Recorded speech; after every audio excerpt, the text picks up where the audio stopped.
हर हर महादेव, देवों के देव महादेव जी के चरण में प्रणाम, मेरा प्रणाम स्वीकार हो। सब गुरु भाई बहन के चरण में प्रणाम, गौरा पार्वती मैया के चरण में प्रणाम, मेरा प्रणाम स्वीकार हो। गणपत ललनमा के चरण में प्रणाम, मेरा प्रणाम स्वीकार हो। माता पिता के चरण में प्रणाम, मेरा प्रणाम स्वीकार हो। सब जीव जंतु के चरण में प्रणाम, मेरा प्रणाम स्वीकार हो। गुरु भाई बहन, मैं एक कथा सुनाने जा रही हूँ। ये बहुत सुंदर कथा है, इस कथा को पूरा सुनिए और जानिए, आदि नहीं। आधा सुनने में शिव गुरु का अपमान होता है, पूरा सुनने में ज्ञान होता है, इसलिए कथा को पूरा सुनिए और रहस्य जानिए। एक बेचारा कोई गरीब आदमी थे, गरीब आदमी थे। वो बेचारा 5 रुपया कमाते थे, 5 रुपया कमाते थे, लेकिन 3 रुपया दान कर देते थे। 3 रुपया दान करते थे और 2 रुपया जो बचता था वो 2 रुपया में अपने बच्चे को परवरिश करते थे, अपना परवरिश करते थे। जो भी संसार उनको था वो 2 रुपया में ही करते थे। वो बेचारा वैसा ही करके जीवन बिताते थे। लेकिन उनका 4 लड़का था, 4 लड़का, एक पत्नी, एक अपने, 6 परिवार हो गए। 2 रुपया में 6 परिवार का जीवन व्यतीत करते थे, 3 रुपया दान करते थे। वो बच्चन बड़ा हो गया, वो बेचारा दान से बहुत नाराज रहते थे। उनका पत्नी भी पहले कहती थी, महाराज आप 5 रुपया कमाते हैं तो 3 रुपया दान क्यों कर देते हैं, इतना में बच्चे का परवरिश नहीं हो पाता है। लेकिन फिर भी वो किसी का बात नहीं सुनते थे, कभी भी किसी का बात नहीं माने। वो बेचारा दान करते रह गए, तो उसी हिसाब से दान करते थे। कभी भी जब 25 कमाए तो 15 दान किए, जब 15 कमाए तो 10 दान किए, उसी तरह मैंने 5 कमाए तो 3 दान किए। कभी भी वो बेचारा पूरा कमाई नहीं घर में खर्च किए, दान कर देते थे। बुढ़िए को दे, जो भिखारी रहता था, बुढ़िया रहता था, अंधराज रहता था, निर्धन रहता था, कन्याकुमारी रहता था, उसके लिए वो बेचारा दान करते थे। छोटा बच्चा जो अनाथ है उसके लिए दान करते थे, लेकिन प्रतिदिन दान करते थे। एक दिन का बात है कि उसको पत्नी गुस्से में होकर बोली, आप दान पुण्य इतना मत कीजिए, हमें बहुत तकलीफ होता है। लेकिन वो बेचारे स्पष्ट शब्द में बोल दिए कि देखो, चाहे जो भी कर लो, मुझे दान पुण्य करने से मत रोको। क्यों ऐसा सोचती हो? ऐसा ही करते करते उनका बुढ़ापा का शरीर आ गया, बुढ़ापा का शरीर आ गया। वो बेचारा कमाते करते, वो बेचारे का मौत बहुत अच्छा से हुआ। इतना अच्छा से मौत हुआ कि पता ही नहीं चला कि ये कब मर गए, कब कैसे, कभी झेलना नहीं पड़ा था कि कमाते खाते उनका मौत हो गया। कमाते खाते मौत हो गया। जब बेचारे स्वर्गवास कर गए तो इसके पुत्र बोलते हैं, माँ पिताजी 5 कमाते थे, 3 दान कर देते थे, अब तो माँ मेरे पास कुछ भी धन नहीं है, अब कैसे खाएंगे माँ? माँ बोलती है, बेटा तुम कमाओ और क्या करोगे, चारों भाई मिलजुल के कमाओ, और उसके अलावा कोई उपाय नहीं है। ये बेचारी माँ बोली। लेकिन बच्चे लोग कहते हैं, उसके बड़ा बेटा कहते हैं, माँ पापा जो पिताजी मेरे दान करते थे, जाते हैं हम पिताजी को खोजने, कमाएगा कौन? हम नहीं कमाने वाले हैं, मुझसे नहीं पार लगेगा कमाल, हम जाते हैं पिताजी को खोजने। माँ बोली, बेटा वो तो दुनिया से चल गए, वो कहाँ मिलेंगे माँ? बेटा वो नहीं मिलेंगे। ये बेचारा कहता है, नहीं माँ, हम पिताजी को जाकर ढूंढ के लाएंगे, मेरे पिताजी मिलेंगे, मेरे पिताजी मिलेंगे माँ, हम खोजेंगे। वो दान करते थे तो कहाँ दान करते थे, मेरे लिए तो रखे होंगे ना, पूछ। जाते हैं। वो बेचारा घर से निकल गया, घर से निकल गया, घर से निकल के रास्ते में चलते चलते चलते चलते चलते थोड़ा दूर जब गया है तो एक बहुत बड़ा बर का पेड़ मिला। बर का पेड़ मिला और बर के पेड़ के नीचे छांव में ही बैठ गया। जब छांव में नीचे बैठ गया तो ये बर का जो पेड़ है वो कह रहा है, तू कौन है भाई, मेरा छांव में कोई नहीं बैठता है, तू कैसे बैठ गया, कौन है? ये बोला, बर भाई हम हैं, बोलो क्या बात है, मेरे कहाँ जा रहे हो? अरे क्या कहूँ, मेरे पिताजी 5 कमाते थे, 3 दान कर देते थे, जा रहे हैं पिताजी को खोजने। ये बर बोलते हैं, अरे भाई जब से हम बड़ा हुए हैं, पैदा लिए हैं, जब से मेरा पता हिलता भी नहीं है, मेरा छांव में कोई नहीं बैठता है, जो भी बैठता है गर्मी से व्याकुल हो जाता है, हम क्या करें बताइए, बताओ। मेरे लिए पूछ के आना। ये बोलते हैं ठीक है, पूछ के आएंगे। जा रहे हैं, वो वहाँ से चल दिया। वहाँ से चल दिया तो रास्ते में एक नाग मिला। एक नाग मिला तो ये नाग पे चढ़ के पार हो गया। चढ़ के पार हो गया तो नाग कह रहा, अरे भाई कौन हो तू, कौन मुझ पे लात दिया है, मुझे बताओ। ये बोला बेचारा, अरे हम हैं नाग बाबा, क्या बात है। बोला कहाँ जा रहे हो। ये बोले क्या कहूँ नाग बाबा, मेरे पिताजी 5 रुपया कमाते थे, 3 रुपया दान कर देते थे, 2 रुपया में हम लोग का परवरिश करते थे, लेकिन आज मेरे पिताजी स्वर्गवास कर गए, वो भी 2 रुपया मेरे पास नहीं है। जाते हैं अपने पिताजी को खोजने जा रहे हैं। ये नाग बोले, अरे जाओ मेरे लिए भी कुछ पूछ के आना। देखो मैं बरसों से ऐसे पड़ा हूँ, मुझ पे सब कोई चढ़ के पार हो जाता है, मुझे पता ही नहीं चलता है। मेरे में शक्ति नहीं है कि मैं आगे बढ़ूँ, मुझे पूरा शरीर में केचुला अटका हुआ है, मैं कहाँ जाऊँ। मैं अपने सुनसान की तरह शरीर लेकर, भारी शरीर लेकर पड़ा हूँ, मुझे कुछ दिखता भी नहीं है, मेरे लिए पूछ के आना। मुझे क्यों ऐसा लगता है बताओ, जाके मेरे लिए पूछ के आना। बोले ठीक है, जा रहे हैं। वहाँ से चल दिया। वहाँ से चल दिया। ओ बेचारा जो राहगीर था वो आगे चल गया। आगे चल गया तो एक नदी था। नदी के आरार पे एक बहुत बड़ा मछली, इतना बड़ा मछली पड़ा हुआ था कि जिसका कोई ठिकाना नहीं। बहुत विशाल रूप का मछली था। वो मछली आरार पे पड़ा हुआ था। ये बेचारा देखा तो बोला, अरे मछली मरा हुआ है कि जिंदा है, ये मछली आरार पर क्यों पड़ा है। ये मछली को देखने लगा। मछली को देखने लगा तो ये कहता है, मछली बोलती है, मछली रानी, अरे भाई तू कौन हो, कहाँ जा रहे हो। ये बेचारा बोला, मछली रानी हम जा रहे हैं अपने पिताजी को खोजने। मेरे पिता 5 रुपया कमाते थे, 3 रुपया दान किया कर देते थे, और बस वही हम खोजने जा रहे हैं। मेरे पिताजी चल गए हैं, मेरे परवरिश के लिए कोई नहीं है, इसलिए जा रहे हैं पिताजी को खोजने। ये बेचारे चल गए, अरे वो जा रहे हैं खोजने। ये मछली रानी बोलती है, अरे भाई तुम मेरे लिए भी एक सवाल पूछ के आना। बोले क्या मछली रानी, हम ज़रूर पूछेंगे, बताइए तो क्या पूछेंगे। ये बोलते हैं, अरे देखो हम बरसों से यहाँ नदी में रहते हैं, लेकिन मुझे पानी में नहीं रह जाता है। जब हम अरार पे आ जाते हैं तो अच्छा लगता है, लेकिन मुझे तो पानी में रहना चाहिए, पानी में रहते हैं तो व्याकुल हो जाते हैं। क्या ऐसा है जो मुझे ऐसा लगता है। ये बोले नहीं ठीक है, हम जा रहे हैं मछली रानी, ज़रूर पूछेंगे, लेकिन पार कैसे होवे नदी ये तो बताइए। ये मछली बोली, मेरा पीठ पे बैठ जाओ, चलो आराम, हम हेल जाते हैं नदी में, मेरा पीठ पे बैठ जाओ, हम तुम्हें पार कर देते हैं, पार हो जाना। उस अरार पे हम चल जाएंगे, आते समय भी तुम्हें पार कर देंगे, लेकिन मेरे लिए सवाल ज़रूर पूछना। ये मछली रानी पार कर दी। मछली रानी पार कर दी, ये बेचारा पार हो गया। उससे कुछ दूर बढ़ा तो एक राजा तालाब खत रहे थे। तालाब खत रहे थे, बहुत बड़ा तालाब खत रहे थे, लेकिन 12 बरस से वो तालाब खत रहे थे। उस तालाब में पानी नहीं कवर रहा था। ये जो जा रहे थे तो देखने लगे तालाब को कि बाप रे इतना बड़ा तालाब खत रहे हैं, एक बूंद पानी नहीं है। ये राजा को नज़र पड़ गया। बोले अरे तू कौन है, कहाँ जा रहे हो। ये बोले, राजा साहेब मेरे पिताजी 5 रुपया कमाते थे, 3 रुपया दान कर देते थे, 2 रुपया में बच्चे का परवरिश करते थे।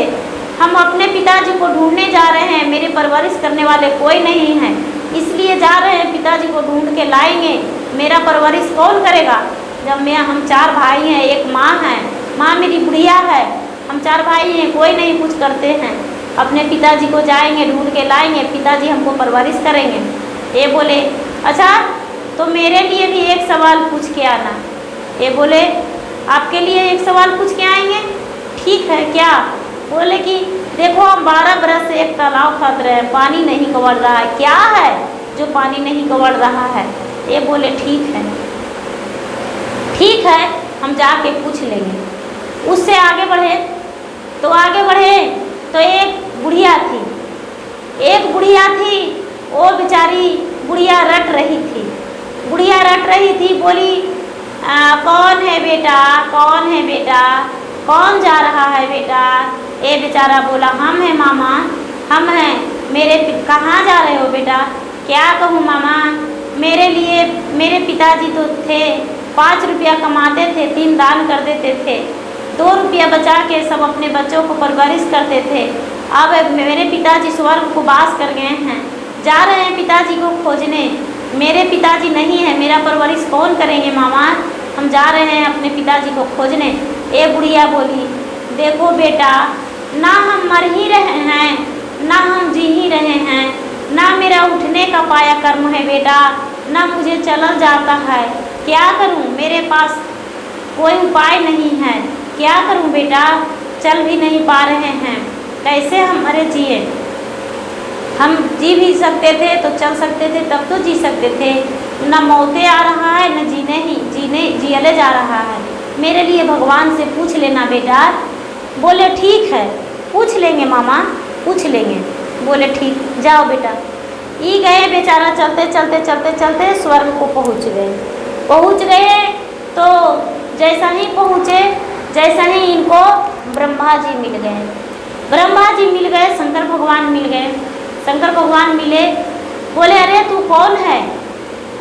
पहरेदार लोग, ब्रह्मा नहीं मिले, पहरेदार लोग मिले। पहरेदार लोग मिले, वो पहरेदार पूछे तू कौन है। बोले कि क्या कहें, हम मेरे पिताजी 5 रुपया कमाते थे, 3 रुपया हम दान कर देते थे, पिताजी 2 रुपया में परवरिश करते थे। हम 4 भाई 1 माँ हैं, अब मेरा कोई परवरिश करने वाला भी नहीं है। हम अपने पिताजी को खोजने आए हैं, मेरे पिताजी चल आए हैं यहाँ, तो इसीलिए हम खोजने आए हैं। बताइए मेरे पिताजी कहाँ हैं, मुझे बताइए। ये बोले रुक जाइए, हम जाते हैं अंदर, जाके बात करते हैं, उसके बाद आप जाइएगा। ये जाके ब्रह्मा विष्णु महेश से बोले कि देखिए ना, एक लड़का आया है, नौजवान लड़का है, वो ऐसे बोलता है कि मेरे पिताजी 5 कमाते थे, 3 दान करते थे, हम अपने पिता को खोजने आए हैं। बोले ब्रह्मा विष्णु महेश कि जाओ उस बच्चा को भेज दो। ये बच्चा अंदर चल गया। अंदर चल गया, भगवान बोले महाराज वहाँ कि क्या है, बोलो किसे खोजने आए हो, कहाँ ढूंढ रहे हो। बोले महाराज अपने पिताजी को खोजने आए हैं, 5 रुपया मेरे पिताजी कमाते थे, 3 दान कर देते थे, 2 में परवरिश करते थे, लेकिन उससे पहले मुझे रास्ते का कोई सवाल है, वो सवाल मुझे बता दीजिए, क्या उससे क्या कहना चाहिए। एक सबसे पहले जब घर से निकले कुछ ही दूर गए तो एक बर का पेड़ मिला। वो बर का पेड़ जो है, जो कह रहा है कि हमको एक पत्ता भी नहीं डोलता है, उसमें क्या कारण है, क्या कारण हो सकता है जो उसका पत्ता नहीं डोलता है, हवा नहीं चलता है और उसके पास सबकी गर्मी लगता है। ये बोले वो जो बर का पेड़ था वो पहले टीचर था, वो पहले टीचर था पहला जन्म में, दूसरा जन्म में वो बर का पेड़ हो गया, लेकिन टीचर था, वो लाला का जात था, वो बहुत बुद्धि वाला था, उसके पास बहुत बुद्धि था, बहुत ज्ञान था, लेकिन विद्यालय में जाता था तो अपने बच्चों से पैर दबाता था और बच्चों से सेवा करवाता था, बच्चों को कुछ भी ज्ञान नहीं सिखाया है, इसीलिए उसका पता नहीं डोलता है, वो पापी बन गया है। तो पापी हवा कैसे दे सकता है, जो हवा देने लगेगा तो पुण्य हो जाएगा, इसलिए वो हवा नहीं दे सकता है।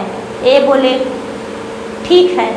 दूसरा जगह जब आए तो हमको एक नाग मिला, वो केचला से भरा हुआ था, केचला से भरा हुआ था, वो ही बोला है कि हम ऐसे क्यों हैं, वो भी पूछने को लिए बोला है।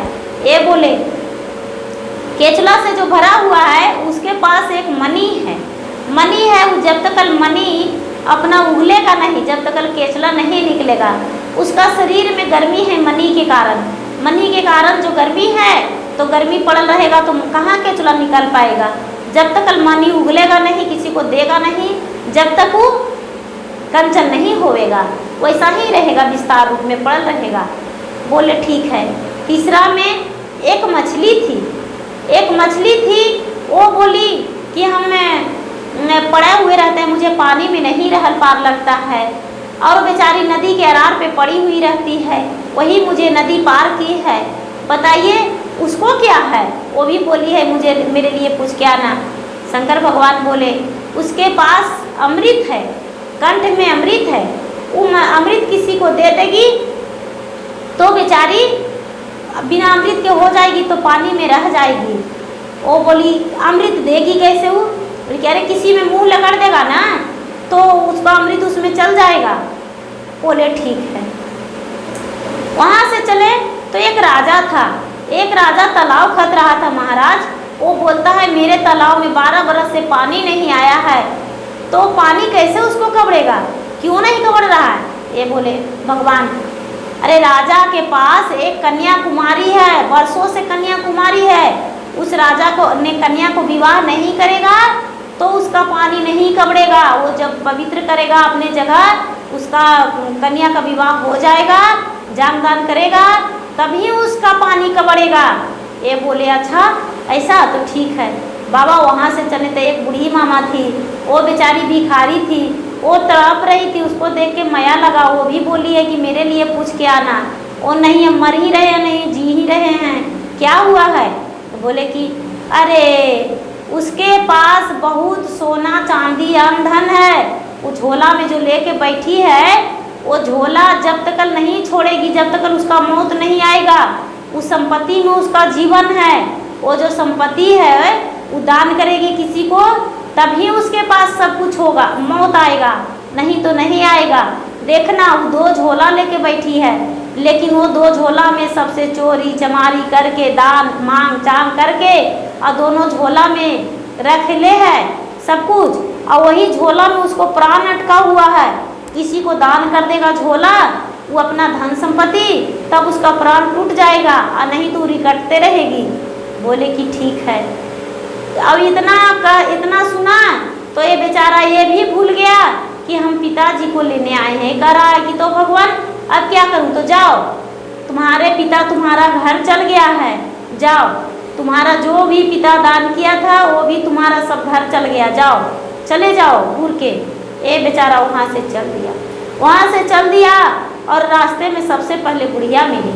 बुढ़िया मिली तो बुढ़िया के बोला कि मामा, ये बुढ़िया बोली कौन है बेटा? ये बेचारा बोलता है मामा हम हैं, हम जो भगवान के पास गए थे वही हैं।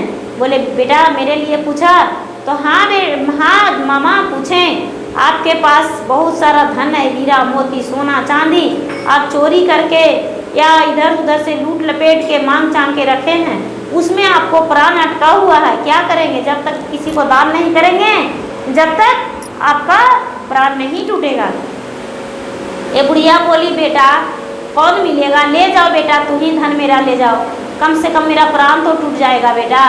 ये बेचारा दोनों झोला इसको ले लिया, दोनों झोला ले लिया और इसका बुढ़िया का प्राण टूट गया। ये बुढ़िया मर गई, जान निकल गया। वो बेचारी बुढ़िया अपने स्वर्गवास हो गई। वहाँ से दोनों झोला लेके चल दिया। राजा मिले तो बोले कि अरे पूछा था मेरे लिए? बोले कि हाँ राजा साहब पूछे थे, आपके पास वर्षों से एक कन्या कुमारी है, जब तक उस कन्या कुमारी को शादी नहीं कीजिएगा, जब तक आपका पानी नहीं कबरेगा, कन्यादान कीजिएगा तभी आपका पानी कबरेगा। राजा बोले अरे तुमसे अच्छा वर कौन मिलेगा, तू ही कर लो ना मेरा बेटी से शादी। ये बोलते नहीं राजा साहब, हम मेरे कुछ नहीं है। बोले नहीं नहीं तू कर लो। ये राजा साहब अपने बेटी को शादी इसके साथ कर दिए। वो बेचारा अपने पत्नी को लेकर शादी करके और जो भी सोना चांदी हीरा मोती था वहाँ से लेकर चल दिया। जब यहाँ पहुँचा नदी के अरार पर तो देख रहा है बेचारा कि मछली ठीक उसी तरह पड़ा हुआ है। मछली बोला अरे मेरे लिए तू पूछा? ये बेचारा बोला हाँ मछली रानी आपके लिए पूछें। आपके पास में कंठ में अमृत है, जब तक अमृत किसी को नहीं दीजिएगा जब तक आप ऐसा ही व्याकुल रहिएगा, पानी में नहीं रह पाइएगा। तो ये बोले कि कैसे दे? तो आप किसी में मुँह रगड़ दीजिएगा तो वो अमर हो जाएगा और आप जल में रह जाइएगा। तो ये मछली रानी बोलती है बेटा तुमसे अच्छा मुझे कौन मिलेगा बेटा, तू ही मेरा अमृत ले लो बेटा, ले लो। ये मछली रानी झट से उसको मुंह रगड़ दिया उसको मुंह में और ये बेचारा अमर हो गया। और मछली रानी इसको पार कर दिया। जैसा ही पानी में पार करने को लिए हेला, जैसा ही मछली रानी कह रही है बेटा अब तो लग रहा है हम जल से निकलवे नहीं करें। लो अरारे फिर तुम्हें उतार देते हैं, बाहर नहीं जाएंगे बेटा, मुझसे बाहर नहीं रहा जाएगा, हम पानी में ही रहेंगे बेटा, जाओ जाओ अमर रहना बेटा। ऐसा कह के और बेचारी मछली रानी दोनों को पति पत्नी को झोला थैली को पार कर दिए। ये चल गया, वहाँ से चला तो जो केचुला वाला नाग बिसैला था वो बेचारा वहाँ पर पहुँच गया। नाग बोलता है अरे मेरे लिए पूछा? ये बेचारा बोला हाँ आपके लिए पूछे नागदेव, लेकिन पूछे आपके पास एक मणि है, वो मणि कभी आप धरती पे नहीं उगले हैं। आपके मणि जो था इंजोला के लिए था, लेकिन डर से आप नहीं उगले हैं कि मेरा मणि को कोई चुरा लेगा। जब तक आप धरती पे आप मणि को नहीं उगलिएगा, जब तक आपका केचुला आपके अंदर ही बसल रहेगा। आप मणि किसी को दान कर दीजिएगा तो आपको केचुला छूट जाएगा और आप कंचन हो जाइएगा। जैसे आप पहले थे बिल्कुल उसी तरह आप 1000 वर्ष भगवान के तपस्या किए हैं, शंकर भगवान के, और शंकर भगवान ने आपको मणि दिए और मणि आप जो अंदर में रखे हैं, जो कभी बाहर में नहीं उगले हैं। क्या ये सच है? ये नागदेव बोले हाँ यही सच है। वो झट से नागदेव उगल दिए मणि को, बोले पुत्र ले जाओ इस मणि को, मेरे पास कोई न काम नहीं है, हम मणि को नहीं रखेंगे, हम कंचन ही रहना चाहते हैं। जैसा ही मणि बेचारे उगल दिए नागदेव, उनका शरीर कंचन हो गया। शरीर कंचन हो गया, वो बेचारा बिल्कुल स्वस्थ हो गए, उनका पूरा केचुला उतर गया और बिल्कुल पहले की तरह हो गए। वहाँ से चले तो वर के पास आए। जब वर के पास आए तो वर बोला अरे भाई तुम मेरे लिए पूछा? बोलो। बोला हाँ पूछे महाराज, आप पहला जन्म में लाला थे, कायत थे, अब कायत थे और एक टीचर थे, आप बहुत बड़े विद्वान थे, किसी को कभी ज्ञान नहीं दिए। जब स्कूल जाते थे तो बच्चों से चरण दबाते थे और बच्चों से चरण दबाते थे और चरण दबा के और पढ़ाते थे नहीं, सिर्फ आप सेवा करवाते थे। यही आपको पाप मिल रहा है, आप पापी हैं। आपको हवा कैसे, आप हवा दूसरे को कैसे देंगे? हवा जो देता है वो पुण्य होता है, आप तो बहुत बड़े पापी हैं। ये वर देवता बोल रहे हैं, वर महाराज बोल रहे हैं अच्छा ऐसा करो, हम तुम्हें पढ़ाते हैं, थोड़ा सा मुझसे ज्ञान ले लो, जब ज्ञान दे देंगे तब तो मेरा पाप कटेगा। वो क्या किए कि वर देवता उनको पढ़ाने लगे। वो बेचारा रोज आते थे और कुछ दिन उनसे ज्ञान देने लगे। ज्ञान दे के घर गए, पति पत्नी गए घर, तो वहाँ के लोग देखे अरे वो बुढ़िया के बेटवा आ रहा है, एक वो साथ में बहू है, घोड़ा से बेटवा आ रहा है, तो यह डोली से आ रही है, बहुत सारा धन संपत्ति, बाप रे आप कितना बड़ा आदमी हो गई। माँ देखी, माँ बहुत खुश हो गई। माँ बोली बेटा तू तो पिताजी के लाने गया था लेकिन बहू लेके आया। ये बोले माँ जो दुनिया से चल जाते हैं वो लौट कर नहीं आते हैं। माँ पिताजी चल गए दुनिया से, लेकिन पिताजी जो कमाए थे वो मुझे सब कुछ दे दिए थे माँ, सब कुछ दे दिए हैं, सब कुछ लेकर आ गए हैं माँ। मेरे पिताजी घर में हैं, जो कमा के जमा किए थे वो मेरे पास आ गया है माँ। धन संपत्ति दान जो किए थे मेरे पिताजी, 5 कमा कर 3 दान किए थे, वो कमाई मेरे पास है माँ। देखो माता को अपने सोना चांदी जेवर गहना सब कुछ दिखाया। माँ बहुत खुश हुई, माँ बहुत खुश हो गई और अपने बेटा से बोली बेटा जो भी धन लाए हो इसमें भी थोड़ा दान करना, भगवान का पूजा करना, जाप करना, भंडारा करना, सब कुछ करना बेटा, अकेले मत इसे खा जाना बेटा, और कमाओ, मेहनत करो, मेहनत करोगे तो धन होगे। और चारों पुत्र बड़ी मेहनत से काम करने लगे, बड़े लगन से काम करने लगे और चारों पुत्र खुशी खुशी जीवन बिताने लगे। जो पिता का किया हुआ था वो बच्चों को मिल गया। गुरु भाई बहन मेरा वीडियो अच्छा लगे तो इसे लाइक कीजिए, शेयर कीजिए, सब्सक्राइब कीजिए। धन्यवाद।